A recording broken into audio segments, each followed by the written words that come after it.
시옷 인스티튜트. 안녕하세요. 시온연구소입니다. 시온연구소 오늘은요, 제임스 벨랑카 외 21인이 지은 디퍼 러닝이라는 책을 가지고 여러분들과 이야기 나눠보려고 하는데요. 제가 요즘에 중심축이 되어서 일하고 있는 것 중에 하나가, 제 관심사 중에 하나가 이제 키워드로 좀 얘기를 한다면, 융합교육, 그리고 또 디자인 띵킹, 그리고 기업가 교육, 이렇게 해서 제 생각에는 아이들이 디자인 띵킹 하면서 디퍼 러닝에 대해서 경험을 계속해서 하게 되면 어떤 기업가로서의 어떤 진로에 따른 교육까지도 그 같은 선상으로 설계할 수 있다라고 생각을 하고 있는데요. 그래서 제가 그 융합교육에 관련된 도서를 찾아보던 중에 이제 저희 시에서 운영하는 도서관에서 이 디퍼 러닝이라는 책을 발견하게 됩니다. 그래서 제가 좀 책을 계속해서 읽다 보니까 아이를 키우시는 초등학생 자녀를 키우시는 부모님들도 좀 도움이 되실 것이고, 그리고 중학생 친구들을 키우는 부모님에게도 좀 도움이 되지 않을까 싶어서 여러분들께 소개시켜 드리고 싶어서 이 책을 가져왔는데요. 여기 책에서 제가 맨 처음에 이제 좀 의문을 가졌던 것은 과연 디퍼 러닝이라는 게 뭘까? 우리가 딥 러닝에 대해서는 많이 들었잖아요. 근데 디퍼 러닝에 대해서는 무엇인가에 대해서 좀 고민이 들었어요. 그래서 제가 좀 책을 읽으면서 정리를 한번 해봤거든요. 그래서 정리를 좀 해보니까 이 디퍼 러닝은 좀 한 문장으로 좀 설명을 드리자면, 미래를 살아갈 어떤 내 아이의 능력이라고 이야기를 할 수 있을 것 같더라고요. 제가 지금까지 수업이나 강의를 하면서 아이들하고 계속해서 이야기했던 학습 목표가 사실 블룸의 그 평가 위계에 따른 어떤 학습 목표를 친구들하고 이야기하고 그걸 기준으로 수업을 설계한 경우가 굉장히 많았는데, 이 디퍼 러닝에 대한 이론적인 설명이 앞에서 나오는데, 그 중에서 노먼 웨브라는 사람이 이 블룸의 지식 구조를 수정을 해서 지식 수준, 그러니까 그래서 DOK의 4단계로 분류를 했는데, 이 4단계가 어떻게 보면 디자인 띵킹의 어떤 과정을 모두 다 포함시키는 단계더라고요. 그래서 첫 번째 이해하는 이런 것도 그렇고, 그리고 두 번째 단계가 적용하는 거, 그리고 세 번째 단계가 추리를 하는 거, 그리고 네 번째 단계가 종합과 분석을 하는 거. 그래서 이런 어떤 DOK의 이런 단계들은 기본적으로 우리가 디자인 띵킹 하면서 문제를 발견하고 아이디어 발산하고 수렴하고 그리고 또 제작하고 또 평가해보는 그런 단계 속에서 굉장히 중요하게 녹아져 있는 그런 과정이거든요. 그래서 이 디자인 띵킹이라는 이 카테고리와 이 디퍼 러닝이라는 카테고리가 제가 지금 하려고 하는 초등학교, 중학교 학생들을 위한 디자인 띵킹 과정에 굉장히 도움이 되는 그런 내용인 것 같아서 부모님들이 알아두시면 좋을 것 같아요. 그래서 디퍼 러닝은 무엇인가 라고 이제 질문을 한다면, 저는 이제 책에서도 나와 있는데, 학생들이 학습 내용을 숙달하고 비판적으로 생각하여 복잡한 문제를 해결해 협력적으로 일하고 효과적으로 의사소통하고 자기주도 학습을 배우도록 준비하는 그런 어떤 학습 방법이다 라고 이야기를 할 수 있을 것 같아요.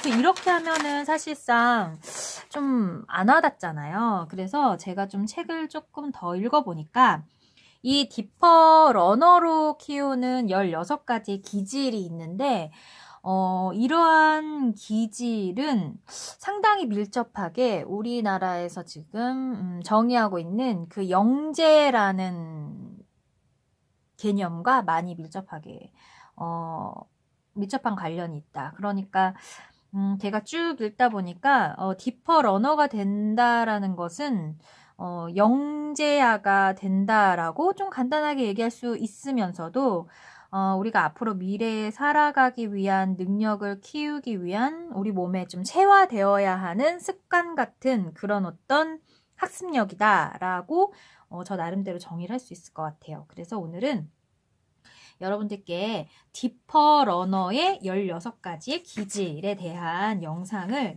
소개해 보도록 하겠습니다.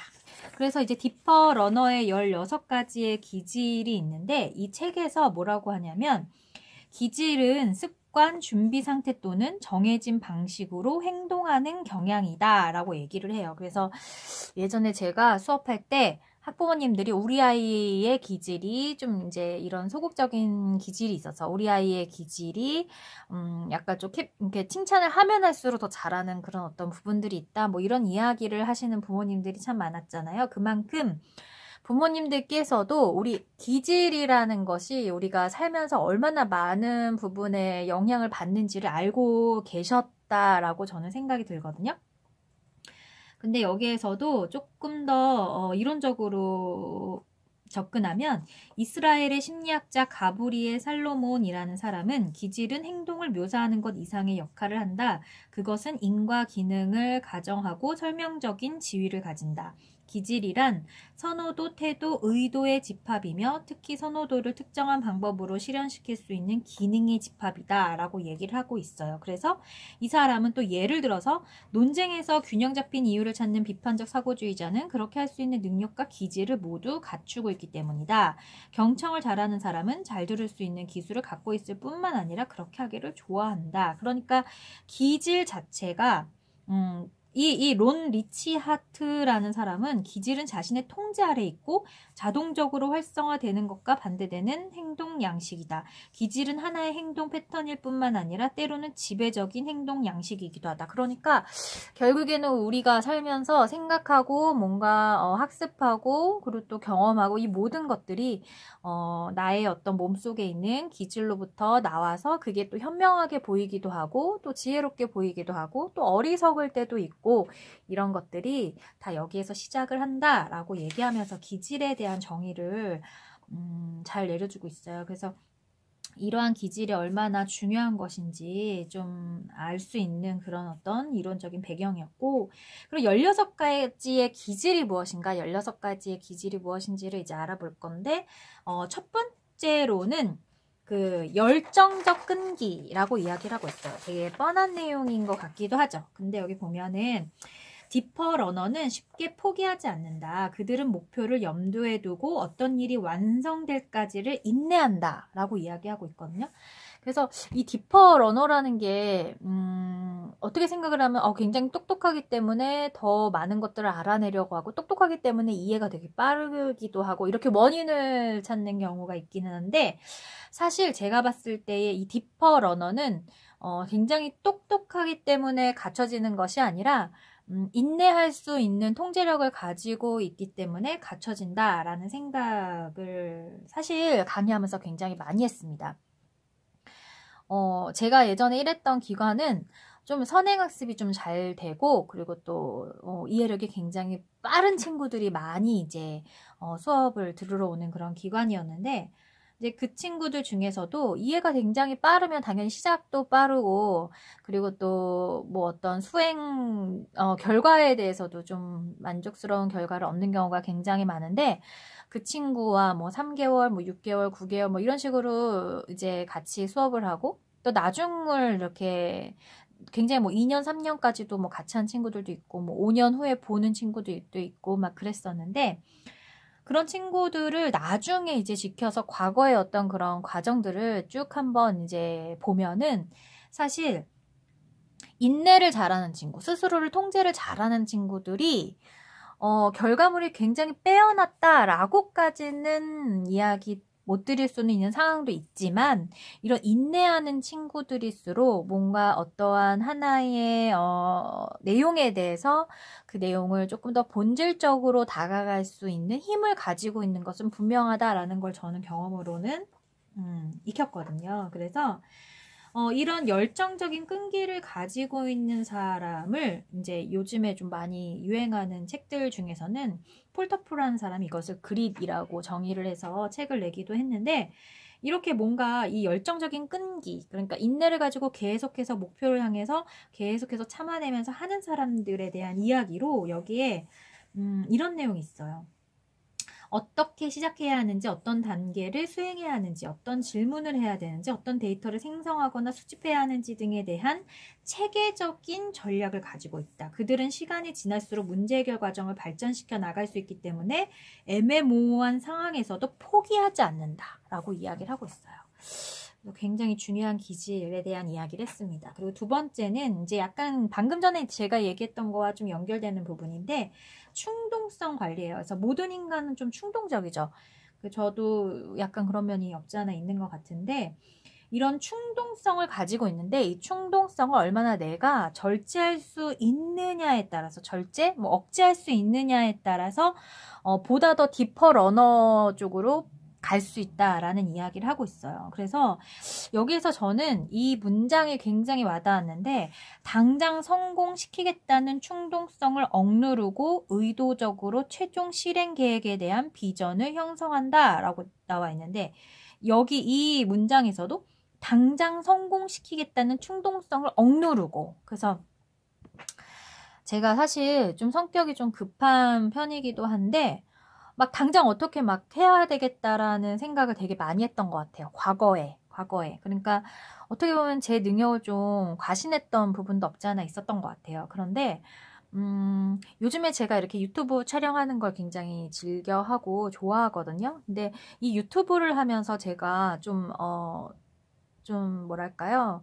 깨달았던 깨달음이라고 한다면, 당장 성공시키겠다는 충동성을 좀 억누를 수 있는 그런 어떤 방법들을 이 유튜브를 통해서 좀 배운 것 같아요. 그래서 좀 이 디퍼 러너가 되기 위해서는 지금 당장이 아니더라도 내가 이 어떤 내용을 실현하기 위한 과정을 즐길 수 있는 자체에서 이러한 당장의 성공을 해야 된다는 압박감에서 벗어날 수 있는, 그런 억제할 수 있는 이런 능력을 지니는 것, 이것도 좀 도움이 된다라고 저는 경험을 하고 있습니다. 그리고 세 번째로는 이해와 공감으로 듣기라고 나와 있는데, 이거는 사실 어떻게 받아들이는지 모르겠어요. 제 이야기를 아직 본격적으로 듣기 전에. 그런데 여기에 뭐라고 되어 있냐면, 온전히 듣는다는 것은 상대방의 말 속에 숨은 의미는 없는지, 말과는 다른 의미를 품고 있는 것은 아닌지 아는 것이기도 하다. 즉, 어떤 사람이 말하는 것뿐만 아니라 그가 나타내려고 하는 것에도 귀를 기울이는 것이다. 경청은 자신의 생각에 집중하기보다는 말하는 사람의 초점을 맞추는 기술을 필요로 한다. 근데 이 디퍼러너하고 이게 무슨 관계가 있을까 좀 생각을 해봤는데, 우리가 그러니까 저 같은 경우에 또 경험을 얘기해 보자면, 어떤 사업에 대한 아이디어, 뭐 기획 같은 걸 했단 말이에요. 그런데 이런 사업에 대한 기획 아이디어는 제 생각만으로는 발전시키기가 되게 어렵잖아요. 그래서 사람들을 만나고 사람들을 만나는 과정에서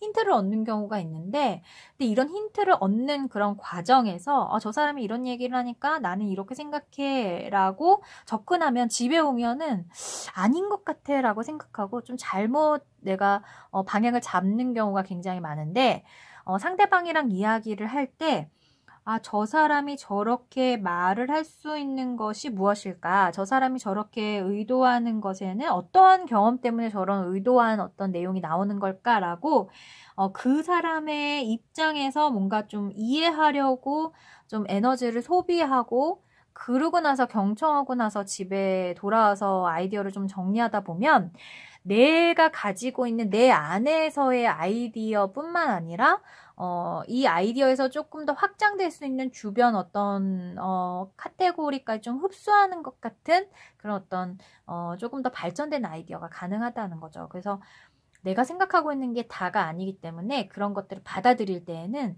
내 입장에서 받아들이는 게 아니라 저 사람이 나한테 이렇게 얘기하고 있는데 저 사람은 이러한 경험을 가지고 있기 때문에 나한테 이야기를 하는데 집에 와서 나중에 보니까 아, 그런 내용을 나는 이렇게 해서 한번 추가해서 한번 적용해보면 어떨까라는 힌트를 얻는 게 바로 이 이해와 공감으로 듣기인 것 같습니다. 그리고 네 번째는 유연하게 생각하기라고 되어 있는데 여기에서 중요한 내용은 개방적이라는 거예요. 근데 조금 더 나아가서는 저는 여기에서 이런 내용이 나오거든요. 에드워드 드 보너 많이 들어봤죠? 네, 육색 사고 모자 기법을 이제 완성한 사람인데 이 사람은 이것을 횡적 사고라고 이야기를 한대요. 그래서 이 지금 유연하게 생각하기라는 것은 유연하게 사고하는 사람은 대안적인 관점을 고려하거나 동시에 여러 정보원을 다룬다. 자신의 신념과 모순될 수 있는 추가적인 정보나 자료 또는 추론에 근거해서 언제든 자신의 생각을 바꿀 수 있는 여유를 갖는다라는 점이에요. 그래서 이 유연성이라는 것은 어떻게 보면 내가 경험으로 인한 나의 생각이 대부분 맞다라고 사람들은 살아가잖아요. 그렇지만 상황이나 어떤 트렌드에 따라서 내 생각이 틀릴 때도 있거든요. 그럴 때 상대방의 이야기를 듣고 혹은 어떤 정보들을 보고 근거가 정확하다면 아, 나의 이런 신념이나 생각들이 잘못된 부분도 있구나 하면서 수정을 하려는 그 노력을 하는 그 자세 자체를 이야기하는 것 같거든요. 그래서 유연하게 생각하는. 그래서 아이들을 키울 때도 아이들이 생각이 되게 고착화돼서 대화가 안 되는 경우도 많지만 사실 부모님들의 생각이 고착화가 되기 때문에 아이들하고 대화가 안 되는 경우도 많거든요. 그래서 사실 이렇게 디퍼 러너로 키우기 위해서는 좀 보여줘야 되잖아요. 그런 가족 문화가 형성이 돼야 되잖아요. 그래서 아이들의 생각도 충분히 들어보면서 내가 조금 너무 올드한 생각을 가지고 있다면 아이들 입장에서 좀 약간 생각을 바꿔볼 수 있는 그런 어떤 유연한 사고가 결국은 그러한 사고를 가진 부모님과 대화하는 아이들도 그런 유연하게 생각할 수 있는 경험을 주는 거죠. 자연스럽게. 그래서 굉장히 중요한 항목이죠. 다섯 번째는 학습 지도안을 쓰면서 제가 항상 고려하고 있는 것 중에 하나인데 바로 메타인지라는 겁니다. 그래서 메타인지는 우리나라 말로 바꾸면 초인지라고도 이야기를 많이 하는데 근데 대부분 초인지라는 단어는 잘 안 쓰시는 것 같고 메타인지라는 말을 많이 쓰는 것 같아요. 정보와 의미를 찾고 생각의 지도를 만들거나 행동 계획을 세우면서 나 자신에게 질문하는 것이다 라는 거예요. 그래서 계획을 일정 기간 동안 마음속에 유지하며 문제 해결 활동 중에 자신의 단계와 전략을 의식하고 자신의 생각을 성찰하고 평가하는 것이라고 이야기를 해요. 그래서 이 메타인지라는 것을 키워주고 싶으신 부모님들이 좀 있을 수 있잖아요. 이 메타인지를 키우는 가장 좋은 방법 중에 하나는 제가 봤을 때에는 어떤 여행지로 여행을 가기 전에 여행 계획이라든지 그러니까 여행 계획 짜는 거를 자녀에게 한번 맡겨보는 거죠. 밥은 어디서 먹을지, 그 다음에 뭐 어떤 방식으로 거기까지 가야 할지, 뭐 그 장소에 가서 어떤 것들을 좀 즐기면서 놀아야 할지 등등 그 아이가 가이드가 되어서 우리 가족이 이번에 여행지가 거긴데 네가 한번 가이드처럼 내용을 다 짜봐라. 이게 바로 사실은 이 메타인지를 불러일으킬 수 있는 굉장히 좋은 방법 중에 하나인 것 같아요. 그래서 어리다고 해서 못할 거라고 생각을 하지 마세요. 그냥 옆에서 그냥 이렇게 지켜보고 있다가 조금 구체적으로 하는 팁을 좀 이렇게 가끔 하나씩만 좀 일러줘서 촉진하거나 안내하는 역할만 부모님은 하시면 될 것 같고 초등학교 저학년 같은 경우에는 고학년 같은 경우에는 처음에는 좀 힘들겠지만 나중에는 스스로 혼자서도 알아서 할 수 있는 능력을 충분히 지닐 수 있는 연습 방법이라고 저는 생각합니다. 그 다음에 여섯 번째는 정확성과 정밀성을 위한 노력이라고 되어 있는데 이 디퍼 러너가 자신의 일에 자부심을 가지고 있고 정확하고 정밀한 것에 대해서 욕구를 가지고 있는데 그래서 그렇게 했잖아요. 그래서 많은 것들을 알게 되었는데 사실 이 디퍼 러너에게 자연스럽게 따라오는 것 중에 하나가 바로 어떻게 보면은 리더십일 수도 있거든요. 많이 알고 있고 또 체계적으로 또 순서를 정할 수 있고 또 전략을 짤 수 있기 때문에 사람들이 이런 디퍼 러너를 알아본다면 좀 이렇게 따르려고 하는 경우가 있는데 누군가를 통솔한다라는 것, 그러니까 여러 명의 사람들을 통솔한다는 것에서 중요한 몇 가지가 있을 텐데 그 중에서 한 가지는 바로 정확성이거든요. 그 사람이 이야기한 어떤 정보가 굉장히 정확해야지 사람들이 그 사람을 따르지, 이렇게 해봤는데 그 사람은 이렇게 얘기했는데 안 되고 저 사람 또 이렇게 얘기해서 이렇게 해봤는데 안 되면 사람들이 그 사람을 안 따르게 되잖아요. 이 유튜브라는 이 공간 속에 있는 것도 마찬가지인 것 같아요. 그 사람이 얘기한 대로 잘 풀려나가면 사람들이 많이 따르죠. 그래서 구독의 어떤 숫자도 늘고, 그리고 또 조회수도 늘고, 뭐 시청하는 시간들도 늘겠지만, 그렇지 않은 경우에서는 뭐 그러한 경향이 나타나지 않는 게 뭐 또 이런 같은 방향이라고 볼 수 있을 것 같아요. 그 다음에 7번째는 질문과 문제를 제기하는 건데, 이 딥퍼러너가 호기심이 많은 친구들이 되게 이 딥퍼러너의 길로 가는 경우가 굉장히 많다라고 하는데, 호기심만 많으면 안 되고 그럼 좀 산만해지는 경향이 있는 거고, 호기심이 많은데 문제 해결을 하기 위한 과정을 즐기는 친구들이 있거든요. 그럼 그 딥퍼러너로 가는 그 길에 서 있다라고 이야기할 수 있을 건데, 그들 스스로가 제일 힘들어하는 것 중에 하나가 스스로 질문을 던지는 거거든요. 그러니까 바깥으로 내뱉는 거는 할 수 있는데, 내가 어떤 문제 상황을 해결해야 되는데 이 문제 상황을 해결하기 위한 질문을 던지는 걸 굉장히 어려워해요. 그래서 제가 소개하고 있는 여러 그 발상 기법 중에서 스캠퍼 기법 같은 것들은 내가 생각을 하긴 해야 되는데 질문을 던져야 되는데 어떻게 질문을 던져야 될지 모를 때 활용하면 굉장히 좋은 기법들이잖아요. 그런 것처럼 이렇게 뭔가 질문과 문제를 제기하는 것. 근데 여기에서 나오는 질문하는 방법이 굉장히 좋은 것 같아요. 여기 보면 이 결과를 뒷받침하는 데 필요한 데이터는 무엇인가? 그게 사실인지 어떻게 알 수 있을까? 뭐 어떤 가정으로 결론을 내릴까? 이런 이야기를 하고 있거든요. 그래서 이 세 가지는 어떤 현상에 대해서 우리가 좀 어떤 구체적인 사실이나 어떤 결론들을 내려야 하는 그런 상황에 우리가 처해 있을 때 꼭 질문해야 되는 세 가지. 그리고 또 어떻게 보면 원인과 결과를 밝혀야 되는 상황에서는 이러한 상황들은 서로 어떻게 연관되어 있지? 무엇이 이 관련성을 만들었을까? 등등의 어떤 질문으로, 이런 가상의 질문으로 문제를 제기해 볼 수가 있겠어요. 그리고 8번째는 새로운 상황에 과거의 지식을 적용하기라고 되어 있는데, 이거는 다 아시는 내용일 거예요. 제가 아까도 얘기했지만 사람은 자기가 경험한 거 위에다가 자신의 신념이라든지 철학을 세우잖아요. 그것처럼 이런 어떤 새로운 어떤 상황에서 굉장히 낯설 수도 있는데 결국은 적응하는 그런 능력은 과거의 자신의 지식을 적용하는 데에서 시작하는 거죠. 그리고 9번째는 명료하고 정확하게 생각하고 소통하기인데, 이거는 이제 6번째랑 조금 많이 이제 겹치는 부분이 있죠. 그런데 여기에서 한 문장으로 얘기한다면 딥퍼러너는 정확한 언어를 사용하려고 주의를 기울인다라는 거예요. 그래서 한 가지 예를 들자면 개발, 기억의 여의의 발, 혹은 개발, 기억의 아이의 발, 이 두 가지의 차이점을 정확하게 알고 이야기할 때도 마찬가지고 어떤 글을 쓸 때도 마찬가지고, 그래서 적재적소에 명확하게 전달할 수 있는 단어를 사용하는 것, 그게 이제 딥퍼러닝의 또 기본적인 기질이 될 수 있어요. 그 다음에 10번째는 모든 감각을 통해서 데이터를 수집한다 라고 되어 있는데, 이거는 그 예리한 어떤 학습자를 만들기 위한 좀 기본적인 것이죠. 그래서 어렸을 때 그 변별학습을 생각보다 많이 경험하거든요. 아이들이 뭐 두 개의 그림 간의 다른 점을 찾는다든지, 예전에 봤던 거에서 비슷한 걸 봤는데 예전에는 그런 부분이 있었는데 지금은 그런 부분이 없다라고 이야기한 친구들 많잖아요. 지나가면서 엄마가 이거는 무슨 소나무야 라고 얘기를 했는데 길 가다가 엄마 이건 소나무처럼 생겼는데 잎이 조금 약간 다른 모양이네. 그럼 이건 무슨 나무지? 뭐 이렇게 어떤 질문을 많이 하잖아요. 아이들이. 그런 게 어떻게 보면 다 변별인데, 이런 변별하는 어떤 기능을 통해서 데이터를 수집하는 것이 굉장히 좋다라는 얘기를 하고 있고, 11번째는 창의성 상상력 혁신인데, 이 창의성 상상력 혁신은 너무 많이 들어가지고 이골이 날 정도로 굉장히 친밀한 이제 단어잖아요. 근데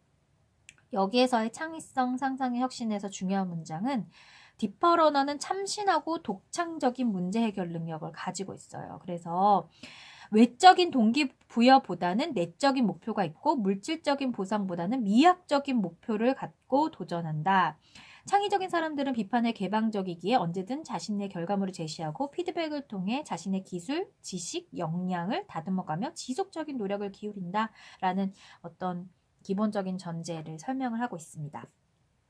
그 다음에 12번째는 경의와 경외감으로 응답한다라는 건데, 이거는 1번 첫 번째 얘기했던 그 열정적 끈기에서 열정하고도 조금 맞닿은 그런 부분인데, 디퍼러너는 자신이 하는 일에 굉장히 열정적이어서 스스로 해결할 문제를 만들고 다른 사람에게 수수께끼 던지는 것을 즐깁니다. 이 내용을 보니까 딱 떠오르는 직업 하나가 있는데 바로 이제 교수라는 직업인 것 같아요. 교수님들하고 예전에 수업을 같이 이제 그 세미나 형태로 한 6, 7명의 그 석사, 박사 선생님들과 함께 수업을 할 때 이렇게 보면 교수님들이 이게 내용을 쫙 설명하잖아요. 아는 내용을 쫙 설명하고 나서 이제 가만히 이제 그 석사, 박사 선생님들한테 질문을 던지면서 그들이 하는 이야기를 가만히 들으면서 깨달음을 얻으면 또다시 질문을 하시고 약간 이런 형태로 수업을 많이 하잖아요. 그런 형태의 수업이 또 굉장히 즐거웠던 기억이 있는데 교수님들 같은 경우에는 계속해서 깊이 있는 학습을 하셔야 되잖아요. 그래서 그런 것들이 바로 요 항목에 해당되는 것이라고 생각을 하고 있습니다.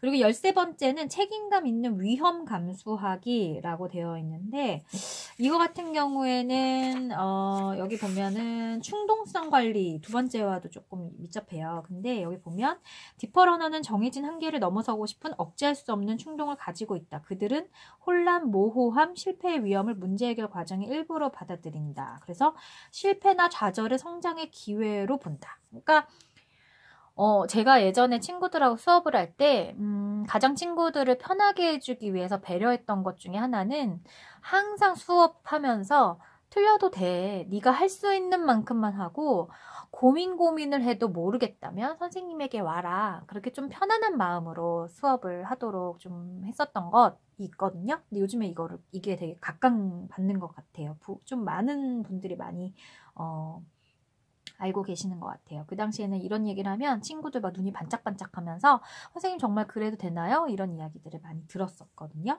그래서 이런 어떤 실패나 좌절을 성장의 기회로 보는 것, 이게 바로 책임감 있는 위험 감수하기라는 내용입니다. 굉장히 중요한 것 같아요. 제가 느끼기에. 그리고 14번째가 유머 감각인데 제가 이게 좀 부족한 것 같아요. 이게 디퍼 러너가 되기 위해서 저도 굉장히 노력하고 있는 과정이라고 생각을 하는데 사람들에게 이렇게 이렇게 내용을 전달을 할 때 재미있는 이야기 툭툭 던지면서 이렇게 한 친구들이 굉장히 매력적으로 보이기도 하고 또 집중이 잘 되기도 하잖아요.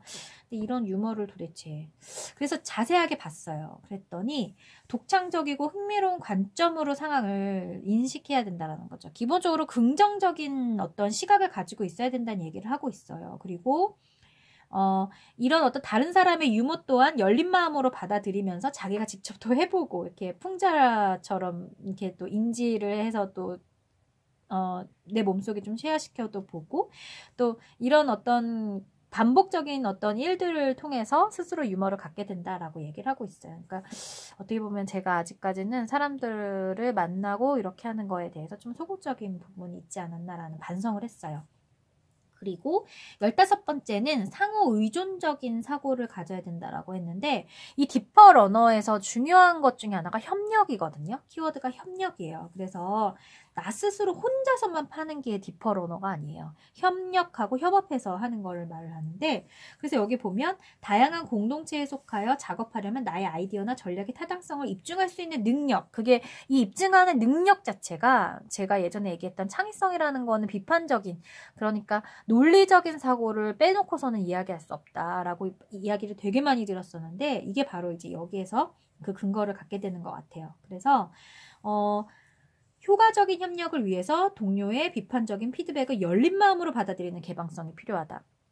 제가 예전에 수업할 때 이제 항상 마지막으로 우리 오늘 했던 내용들을 이렇게 쭉 앞에다가 두고 한번 쭉 보면서 다른 사람 친구의 아이디어도 같이 한번 보는 시간을 가져볼까? 그런 시간들을 굉장히 많이 가졌었는데 그렇게 막 볼 때 이건 이상한 것 같아, 저건 이상한 것 같아, 그러면 막 우는 친구들이 있었거든요. 어릴수록 난 열심히 했는데 제가 막 이상하다고 하니까.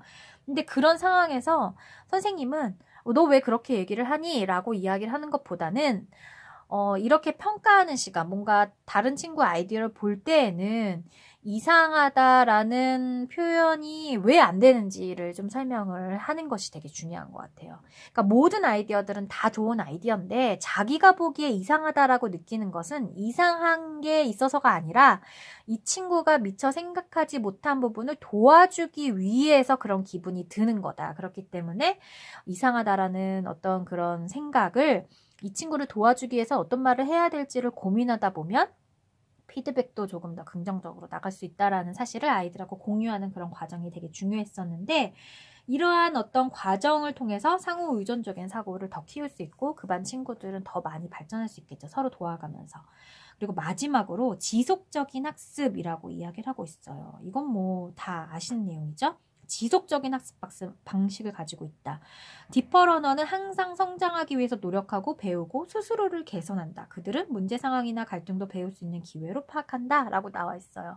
그래서 저도 이렇게 유튜브를 기획할 때 어느 순간 이렇게 기획하다가 딱 막히는 부분이 있거든요. 그러면은 하루 동안 놀기도 하고 뭐 좀 먹고 싶은 걸 찾아서 사 먹기도 하고 뭐 그런 시간을 갖기도 하는데 그때 중요한 건 잠시 휴식을 하고 다시 이거를 해보고 싶다라는 마음이 들어야 되거든요. 그렇게 해서라도 계속 꾸준하게 지속할 수 있는 마음이 되게 중요하다 생각이 드는데 저는 이거를 그러니까 뭔가 지키려고 한 건 아닌데 제가 이제 이 내용들을 좋아하다 보니까 이렇게 하는 걸 좋아하다 보니까 계속해서 끊임없이 하고 있는 것 같기는 합니다. 그래서 이렇게 우리가 오늘은 디퍼러너의 16가지의 기질에 대해서 알아봤어요. 그래서 이런 기질이 사실은 되게 중요한 거라고 여러분들도 충분히 느꼈을 것 같아요. 그래서 마지막으로 이 기질을 배우는 데에 사고 기질이 디퍼러닝의 중요한 이유에서 좀 몇 가지 중요한 문장만 좀 제가 읽어드리고 마무리를 할까 해요. 그래서 기질은 문제 상황에 대한 반응으로 이루어진다. 해서 경험을 통해서 이루어지는 거겠죠. 그리고 이러한 기질을 배우는 데는 시간과 연습 그리고 스스로의 관찰. 근데 어린 친구들 같은 경우 스스로 관찰이 너무 어려우니까 이제 학부모님께서 도와주는 것도 방법이 되겠죠. 내가 너 지켜보니까 이런 부분이 있더라라고 이제 길을 열어주는 것도 하나의 방법이 될 거예요. 그래서 이런 것들을 자기 코칭이라고도 부른대요. 디퍼러너의 기본적인 어떤 틀은 과거에 내가 이렇게 했는데 현재는 이런 식으로 변화가 있었다라는 것을 중점을 둬서 한번 코칭을 해보시면 굉장히 좋을 것 같아요. 그래서 근데 그걸 또 스스로만 하지 마시고 좀 상호작용 속에서 부모님하고도 상호작용, 친구들과도 상호작용 통해서 내가 좀 받아들였던 피드백 같은 것들을 염두에 두면서 네, 디퍼러닝의 기질을 키우셨으면 좋겠다라는 생각이 듭니다. 그래서 오늘은 이 디퍼러닝이라는 책을 통해서 여러분들하고 같이 이 디퍼러너가 되기 위한 16가지의 기질에 대해서 알아봤는데 어떻게 좀 도움이 되셨으면 좋겠고 학부모님께서도 제가 이렇게 이야기한 내용을 바탕으로 아이를 양육하실 때 좀 팁을 얻어가셨으면 하는 생각이 듭니다. 네, 그래서 오늘은 여기까지 한번 해보려고 해요. 다음에 또 좋은 어떤 내용을 가지고 여러분들을 만나 뵙도록 하겠습니다. 그럼 여러분 안녕.